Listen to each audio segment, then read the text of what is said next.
Welcome back to Ocala Talks on a Friday, a wet, soggy Friday. Hopefully the rain is going to stay away, though, till about 4:30. 4:30 would be good for me because I'd be done playing golf by then. So it works for me.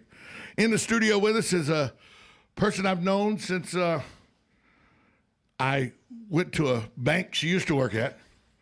Now, though, she's the CEO of the Boys and Girls Clubs of Marion County. April Savarese joins me. April, good morning. Good morning, Tom. You and I have talked about this numerous times on other endeavors I was doing with my Common Sense show and all. I have a very, very warm spot in my heart for the Boys and Girls Club because of the Boys and Girls Clubs of Brookhaven in Atlanta that I, from 15 to 18, went to on a regular basis in the afternoons instead of becoming a criminal. Which, by the way, we laugh about it, but that is, you hear stories all the time about how the Boys and Girls Clubs have saved people or put people on a path that put them away from gangs and stuff like that. You hear about it all across the country, and I'm sure you have those stories right here in Marion County. Mm-hmm. Absolutely, and what is really something to think about is those stories that we can't tell. You know, we don't know how many kids we're saving from, violence, premarital sex, unsafe conditions at home. And, those are the stories that, we don't know to tell. But yeah, you're right. This is a safe haven for a lot of kids. Now, we know recently, during the pandemic, y'all were struck with some people who, if I could find them, you give me in the room with them for a few minutes, I bet I could get a little pound of flesh out of them. They actually vandalized one of your places, stole a van, did a lot of damage. Yeah, so unfortunately, we have 3 locations in Marion County, and our location, one of our locations has been burglarized twice in the past year. One of our other locations was vandalized and attempted burglary the weekend of Christmas. So, yeah, you're right. We've had vans stolen. We've had computer equipment stolen. We've had a lot of vandalism, a lot of expense in repair, door jams, fences. We've had cash stolen, candy, food. I mean, you name it. Yeah, unfortunately. And how many, when you talk about the 3 locations and you talk about the Boys and Girls Club of Marion County, how many children and young adults do y'all serve? So I think everybody agree that this year has not been a typical year, but I'm going to talk in typical numbers. Typically, we serve between 1,100 and 1,300 kids in Marion County every year, spread among those 3 locations. We have kids that come every single day, and we have kids that just come during the summer or just come a few days a week or, transitional between, addresses and so forth. But on a typical year, 1,100 kids are in and out of our doors. 1,100 to 1,200 kids. And it's actually very affordable. It's beyond affordable. So we do have an annual fee to register to be a member, and that's $15. And that comes due every January. And if you struggle with that $15, then I usually go out. I'm calling people like you, Tom, and saying, hey, I need $15 to pay this membership. But we have a weekly fee as well. Depending on your income level and your family size, it could cost you as much as $30 a week to come. But I do want to point out, if you'll allow me, that we have over 75% of our kids are living in a household that earns less than $20,000. So they're living in poverty, and therefore they are not being charged a fee to come. I know this because you and I have talked, but the listeners may not know this. Y'all actually at times are food providers and maybe sometimes the only meal a child gets in the daytime. Yeah, what's really distressing is that a lot of our kids, especially from the lower income households, there's 2 things they're battling. One, the ability or the funds to purchase healthy foods. Right. The other thing that's happening is the knowledge of what is healthy. A lot of people think Sprite is healthy because it's it's clear soda, as an example. But they rely on our school system. You know, most schools serve a free breakfast. Most schools serve lunch. They're coming to the club. We're giving them a snack, and they're going home. And some of them aren't eating more than some chips or a snack or something that's really not nutritious, if at all. and then they're waiting for breakfast at school the next day. So, you know, especially during this last year when schools were closed for an extended period, you know, we were doing our best to get food bags, if you will, to our kids because, yeah, we're afraid that some of them are, you know, home all day without a nutritious meal. Well, and when the schools closed for that period of time, they did. They were not having their lunch or their breakfast that a lot of families depend on getting their children. I know, I personally helped a mother in the pandemic with her son, and I helped her because I knew she relied on the breakfast and lunch at school and he wasn't getting it. So I helped her out by giving her a little money so she could go, and she went to Dollar Tree. You know, they sell food, but it ain't the healthy food. Right. But she actually, all the food she bought, she gave to her son. She literally would, when she went to work, she has a job, she'd go to work, she would eat at work because she's a bartender. She would eat at work and on that dime. And she would she used the money to make sure her son had food because he didn't have any food during the day. Well, one of the things that we did do during the pandemic, which I guess we're still in it. I Yeah. know, I don't know why we use that terminology, but During the lockdown. yeah, during the lockdown. Thank you. When schools in March, mid to late March, when schools said, you know, we're closing down. And didn't open back up till September. Yeah. So the school system said, look, we recognize that this is a problem in Marion County, and we want to be able to offer a sack lunch of some sort. So they set up what they called a grab and go system. What we reached out and said, look, we want to be a part of that, and we set up those grab and go sites at each of our 3 sites. So the school system was there handing out to anybody, but our members know that as a safe place, a familiar place. Our members who are challenged with transportation can walk there. We can have staff there, and that's when we're also handing out academic packets, resources for parents to manage stress and anxiety. We helped with trying to get them involved in taking the census. But, you know, this is how we stayed engaged with our kids during that time. Now, a lot of people might think of the Boys and Girls Club because it used to be very heavily centered on athletics. When I was a kid, when I was in my youth of 10 years old, 11 years old, and then all through my teenage years, the Boys and Girls Club was, you went and played, they had soccer leagues, and they had softball leagues, and they had boxing at the Boys and Girls Club. It was very sports-centered. Yeah. It is morphed from the sports center. There's still sports. It's still playing in sports. And a lot of it. You have a fantastic gymnasium that was renovated recently at the main site. That's an amazing gymnasium compared to the tidal waves that you had as a floor there at one time. Right. Yeah. But so sports is still part of it. But there's so much more that's offered now. I mean, I think I remember, weren't y'all even giving cooking instructions and how to eat healthy and stuff? Yeah, absolutely. As one of the class, is something that you did in the afternoons? Yeah. So, I mean, the beauty of, and you're right, in this time we're continuing to morph even more, but the curriculum that's available through Boys and Girls Club of America is a wide variety, but we have a lot of local curriculum too. But we try to really stay focused on 3 core areas. So we really focus on academic success, health and wellness, and character and leadership. So if you take a child who's from a low income or poverty level home, probably not a 2-parent household, we know that those challenges, they're more at risk of not graduating, they're more at risk of being obese or not eating nourishing food. We understand that they're less likely to have a positive role model. So those are the 3 areas that we focus on. We do, homework, we do tutoring. We're running a program right now that we typically only run in the summer, but because of the virtual learning, we're running a reading program for our 2nd and 3rd graders where we're bringing specialized tutors in.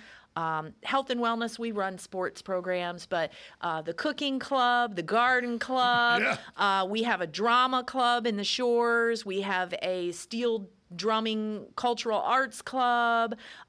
We have a Passport to Manhood group in Denellen, which is mentoring young men. Positive role models. Yeah, I mean, you name it. If we've got somebody who knows how to do it, we're creating a program around. We're right now really excited because we're trying to develop a program in partnership with the World Equestrian Center, an equine/canine program that we're hoping to launch this summer. I just had a meeting yesterday with a young man to do some SAT prep tutoring. So, we're always looking to fill those gaps. You know where a gap is, and it just struck me that could have had a V8. There's a gap in our society with children right now, and I have a master's degree in it, and that's history. A lot of people don't know the history of Florida, don't know the history of the United States, and it's very valuable to know. And a lot of the lower income people you deal with, the African American culture you deal with, all sometimes they need to hear about the heroes of the African American community instead of they need to know about the strife the African American community went through, but the history of this country, good, bad, and indifferent. Sometimes I don't think children get enough of that. I may make an appointment with you to talk to you about maybe starting a history club or something. Absolutely. And it's amazing, the information and the folks that we have right here in our community that have the talent, the passion, the expertise, the experience. We just need to engage them to share that with our youth, I know that all this takes money. It takes more money than people realize. Yeah. How can people help you, or do you have events periodically that raise funds? I know you got one bourbon. You tell me what it is. Okay, excellent. Yeah. So, of course, with the last year, we rely on about 30% of our income to come from fundraising events. It's a great opportunity for us to build awareness, to meet, talk with people, have a fun time, and raise money. We had a great time at a lunch 2 years ago. Yeah. Before we had to do everything virtual. That was probably the last real event we had. Right. So we've got Bourbon in the Barn coming up in March 26th. It's going to be a great event, taking all safety precautions. We've moved it to the World Equestrian Center so we can be at 50% capacity. And still have a lot of people there because it's so big. Yes, exactly. It's going to be a unique event. The ticket cost is $125 a person. That's going to include food, bourbon tasting, beer and wine, an equine entertainment program, silent and live auctions. So that's a great way to help support us financially. But to your point, when people say, how can I help? I ask them really for three things. We either need you and your body as a volunteer. We hold a volunteer orientation the last Tuesday of every month at 1 o'clock. So anybody who's interested. So next Tuesday. That's right, at 1 o'clock at our Ocala site. I encourage anybody to check out our Facebook page because we've got all this information there. But we ask for your body. Come and help us out. The second thing I ask for is your money. Okay, write us a check, sponsor a child, help us cover the cost of lunches. $25 helps. Exactly. I mean, $5 helps if that's anything. all you can afford. $15 to cover an annual membership. Any of those things. And then the third thing we ask for is your stuff. So your stuff, what do you mean? Well, we run an office, so we use files and paper clips and pens and office chairs and monitors.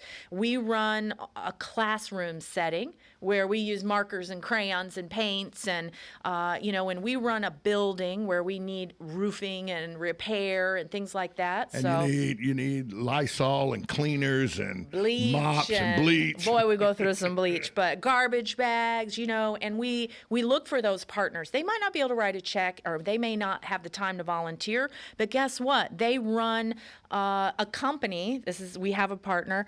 They run a company where they sell items like garbage bags. They supply us with garbage bags. You know how much money that saves us? A ton. Yeah. If you think about it, with all the garbage that's created, with the number of kids you have coming in and out, Yeah. I mean, garbage bag could be an expenditure. Yeah. And this pandemic, making sure everything's clean and bacteria free and everything. Yeah. Cleaner's not cheap. No. If you can find it. Well, and we struggled with that too for a little while. I'm really proud of the fact that even though we did have to close for a few weeks to kids, since we've reopened, we haven't had one case of a youth being a positive with COVID or a staff positive with COVID. So we feel like the processes that we have in place are working. We're doing a lot of cleaning, a lot of screening, face covering, social distancing when we can with the kids. And so we feel, really happy that we've been able to do that with the system. That would be, to me, probably the biggest struggle you have is the social distancing. Yeah. Because kids are going to be kids. Yeah. Yeah. And kids, you get a kid that gets a positive role model or sees somebody that they can latch onto, they like to hug. Yes. They like to feel I know somebody caring for them. And unfortunately, in the time that we live in, even as staff, we can't really hug the kids. Right. And it's always, I can think of one in particular yesterday, Miss April, oh, let's do a high five, let's do a fist bump. But you're right. Yeah, it's really tough. The school system has done a great job in preparing the kids. And we've been working off of small groups that stay together. But yeah, there are times that it's difficult. We have to remind people. Got people. to be a struggle. Yeah, we have to remind them. Struggle. Yeah. So you've been there now 3 years? Yeah, about 3 years. Right. Going on 30. I'm fixing to put you on the spot here. Okay. Give me one instance, and I know there's a lot of them, but give me one instance that immediately comes to mind where you think, that's why I work here. Yeah. So you're right. And this is what I tell people. I was in banking. That's where I met you for years and years and years. You were in banking for a very long time? A long time. And when you leave at the end of the day, you've helped some people, but, you're done. Especially when you're my banker. But in this role, all I have to do is leave my office and walk to another room, and you can see right away the impact. I can think of one youth in particular who actually came to see me and to get some advice. And the fact that they valued me, my opinion, my thoughts, and we got a really good relationship from that. And I think that, some of the things that I said encouraged them to stay in school and make some difficult decisions. But she's now in college and doing well, so. That's one of those stories that makes you smile when you think about it. I wish I could share more, but I don't want to, Yeah. How many of your members, when they get to college age and they go off to college, how many of them come back and volunteer for you during the summers? Yeah, and I've been there for 3 years, so I haven't seen a full cycle, but not as many as you would think. And Marion County does struggle a little bit with keeping our youth, yeah. Yeah, and so I don't know if that's really the reason. I don't have the numbers, but we have parents of kids that we see now that were kids at the club that some of the staff know. But most of our folks who are really engaged are folks that were involved in a club at another location, and they've retired and moved down south. Right. So they are giving back, just hopefully at a different club. Volunteering is a major part of what you need. You said bodies, but that's really a major part because with the constraints you have on funds, you can't have a lot of paid staff. Yeah, especially with our minimum wage increases coming in here. We're shifting there. Yeah, look, we're trying to stay in a good mood, April. Yeah, sorry. But yeah, absolutely. And of course, this past year has been really challenging. We didn't even invite volunteers to come back until November.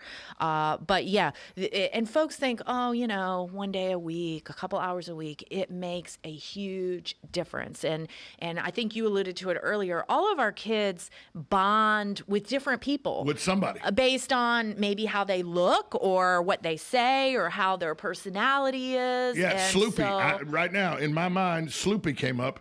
And Sloopy was a man named Ben, but his nickname was Sloopy. He was an African-American gentleman in his 40s that was a school janitor. And then after he got done with school, he would come volunteer at the Boys and Girls Club. And he taught me how to throw a left hook and everything because I was taking boxing. And to this day, Sloopy passed away about 3 years ago. I went to his funeral. To this day, Sloopy is once or twice a week, I think, is Sloopy. Yeah. And he was at the Boys and Girls He's Club your in guy. Brookhaven. Yeah, he was my he's guy. your guy, He right? was. And see, I'm very fortunate because I can look back and I can say, you know what, my dad was my guy or my mom was my gal, I guess, but we need our guy, we need our gal. And it may not be the teacher or the coach or the parent. It could be that volunteer that comes a couple of hours a week to the club. Sloopy came once a week to teach boxing. Yeah. And he was a school custodian in I think Cross Keys High School or something that was probably 15, 20 miles from the boys club he volunteered at. Yeah. But he lived in the Brookhaven neighborhood. So that's where he Which is now its own city. It's amazing to me that Brookhaven's its own city now. But anyway, well, so volunteers make a huge difference. Yeah. And as great as our staff is, and they do a really good job of keeping the kids safe and, running the programs. But, our volunteers bring a lot of expertise that our staff don't have. If it's boxing, I don't think I have anybody on staff that could teach boxing. Is it crocheting? Is it cooking? Is it gardening? Is it photography? History? Those are the folks we need to come in and just spend time and mentor these kids and spend time with them, Tell people again about the event that's coming up at the World Equestrian Center if they want to get involved. So Bourbon in the Barn. We still have a couple of sponsorship opportunities. If you're a company that wants to support and maybe not interested in attending, then we've got sponsorship opportunities for as little as $300. But if you want to come out and have a good time, it's going to be a great time. Lots of safety features in place. It's March 26th. That's a Friday. VIP entrance at 5, general admission at 6. It's going to run a few hours. $125 a ticket. We've got the event on our Facebook page, or you can call me at the club, 690-7545. We can get you some tickets. You can come out. We got silent and live auction, some really good food. World Equestrian Center is creating a special dessert for us with Signature Brands blue sprinkles. So, we're excited. It's going to be a nice event. Real nice. March 26th. It's a Friday. I've been told that if it can fit into, because Susan, she works on Friday, late Friday. Yeah. If she gets off working time, I've been told we're going. Awesome. I think it's going to be. I wasn't said, hey, would you like? I was told we were going. Yeah, but that's what happens when you get engaged, Tom. Well, you better get used to it. I've always had a woman in my life that tells me what to do. It's when I went 4 years ago, it was you. Yeah. You would tell me what to do. April, what do I need to do today? You need to come to the bank. Yeah, it's the only way to live life, right? Well, April she has a caring, giving soul. She helped me purchase the Cadillac that I have, and then she moved to the Boys and Girls Club to help people even more there. So she's a giver. She's a giver. I'm a giver. April, thanks for coming in. We'll do this again. Yeah, thanks so much for having me. Yeah. Really appreciate it. Boys and Girls Clubs of Marion County. April Savarese is the CEO. Go to their Bourbon and Barn event, March 26th. But if you can't do that, bring your body, bring your money, or bring your stuff. Yeah. Any of those three will help at the Boys and Girls Clubs of Marion County. Thanks, April, for being here. All right, thanks. I want to thank all of you for listening today, to this week, putting up with me, putting up with my shenanigans, all my callers, all my guests. Really, today, if you missed the Bill DeMott interview, go back and listen to it on YouTube. Bill DeMott, the former professional wrestler who had his daughter senselessly taken from him by a drunk driver, a habitual drunk driver. He's her foundation, the Carrie Ann DeMott Foundation, is having an event on April 17th in Maitland. So go to carrieanndemott.org to find out more information about that. Thanks to everybody that listened this week. We'll be back same time Monday morning. This is Tom Schmitz with Ocala Talks. Have a great weekend, everybody.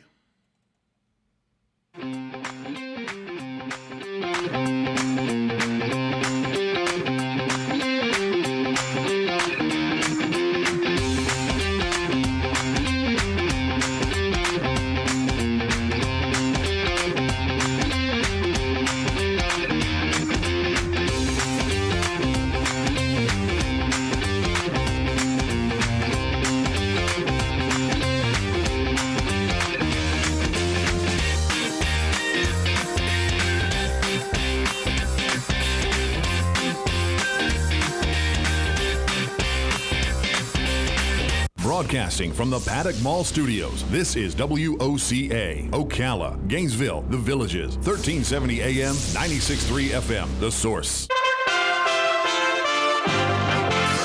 You USA Radio News with Lance Pry. While power has been restored for millions of Texans who have been without it in the bitter cold, the nightmare is not over. Millions don't have access to safe water, and residents looking for bottled water say they arrived to stores with bare shelves and long lines. About 13 million people were under orders Thursday to boil tap water in wake of treatment plants failing. The United States on Friday will begin rolling back one of President Trump's strictest immigration policies. Of the estimated 25,000 asylum seekers who have been forced to wait in Mexico for their cases to be heard, Biden officials say they expect eventually to process 300 people a day at 2 U.S. ports of entry. 34-year-old Bonnie Jacobson, a waitress in Brooklyn, New York, says she was fired when she declined a COVID-19 vaccine. She was let go from the Red Hook Tavern after responding to an email from her employer requiring all employees receive the vaccine in order to stay employed. Bonnie says she supports the vaccine but felt not enough research has been done in pregnant women. USA Radio News. Balance of Nature's fruits and vegetables in a capsule, changing the world one life at a time. I had begun to notice after 10 days with Balance of Nature, I felt better, more energetic, and believe me, for me, that's something because I have energy anyway. But as old as I am, that was really something to start really noticing. You know, we're all responsible for choosing what our attitudes are, but I had a better mental outlook. I mean, I always try to be positive, but there were subtle things in me that I began to notice. I just felt a difference with this. Get a wide variety of all your daily recommended servings of whole fruits and vegetables without having to leave your home. Right now, Balance of Nature is offering free shipping and 35% off on any new preferred order.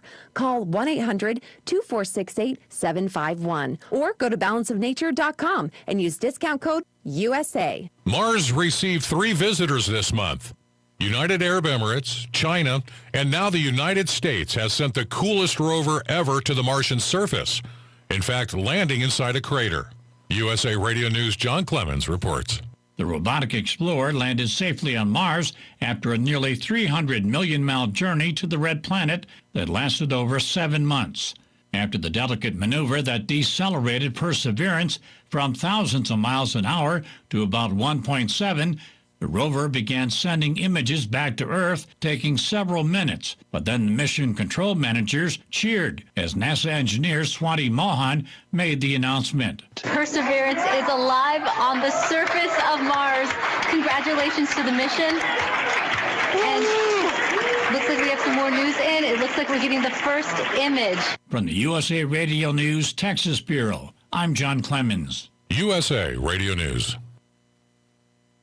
Now you can fly anywhere in the world and pay discount prices on your airline tickets. Book a flight today to London, Paris, Madrid, or anywhere else you want to go and pay a lot less guaranteed. Call the International Travel Department right now at Low Cost Airlines. 800-215-5141.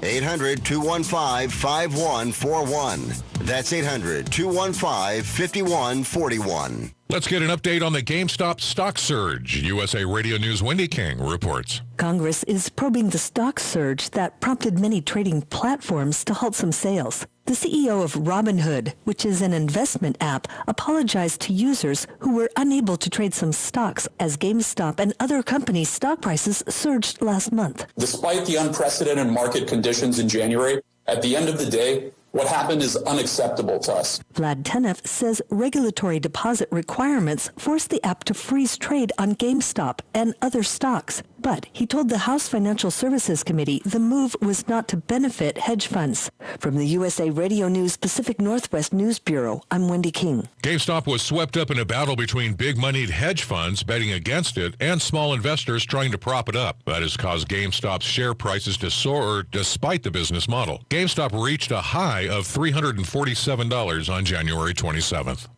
Jim Brandenstein, the 13th administrator of NASA, describes Thursday's rover landing on Mars. It's amazing, and I want to start by congratulating the NASA workforce and our contractors, the Jet Propulsion Lab, Caltech, all of the partners that helped put this together.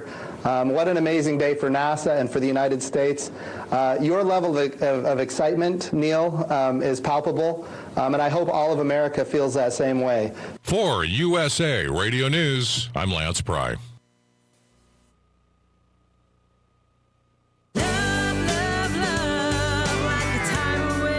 Howdy, folks. RL here for Dairy Queen again to tell you about what's hot and what's not. Dairy Queen has some of the best char-grilled chicken breasts on earth, as well as their chicken breast salad. And the burgers are exceptional, cooked on a real grill for the best flavor and less fat. And for dessert, blizzards are unequaled. Personally, banana split is my all-time favorite. Dairy Queen Silver Springs, where we always treat you like kings and queens. Visit the Appleton Museum of Art to see the new special exhibits, Memories and Inspiration, to carry and see Betty Davis' collection of African American art being shown for the first time in Florida. The 62 extraordinary paintings, photographs, sculptures, and more are on view through March 28. Visit on Saturday or Sunday in February and enjoy free admission. For more information, visit appletonmuseum.org. When asked, 1 out of 1 morning host on WOCA, that's me, says Formaggio's Pizza and Italian Restaurant is the best pizza and Italian in Ocala. Formaggio's is located at 1053 Northeast 14th Street. They're open for lunch and dinner Monday through Friday with lunch specials that change daily. They also are open for dinner on Saturdays. Dine in or carry out. Call 352-509-3661 so you can experience the deliciousness of Formaggio's Pizza and Italian Restaurant. Now I'm hungry. WOCA.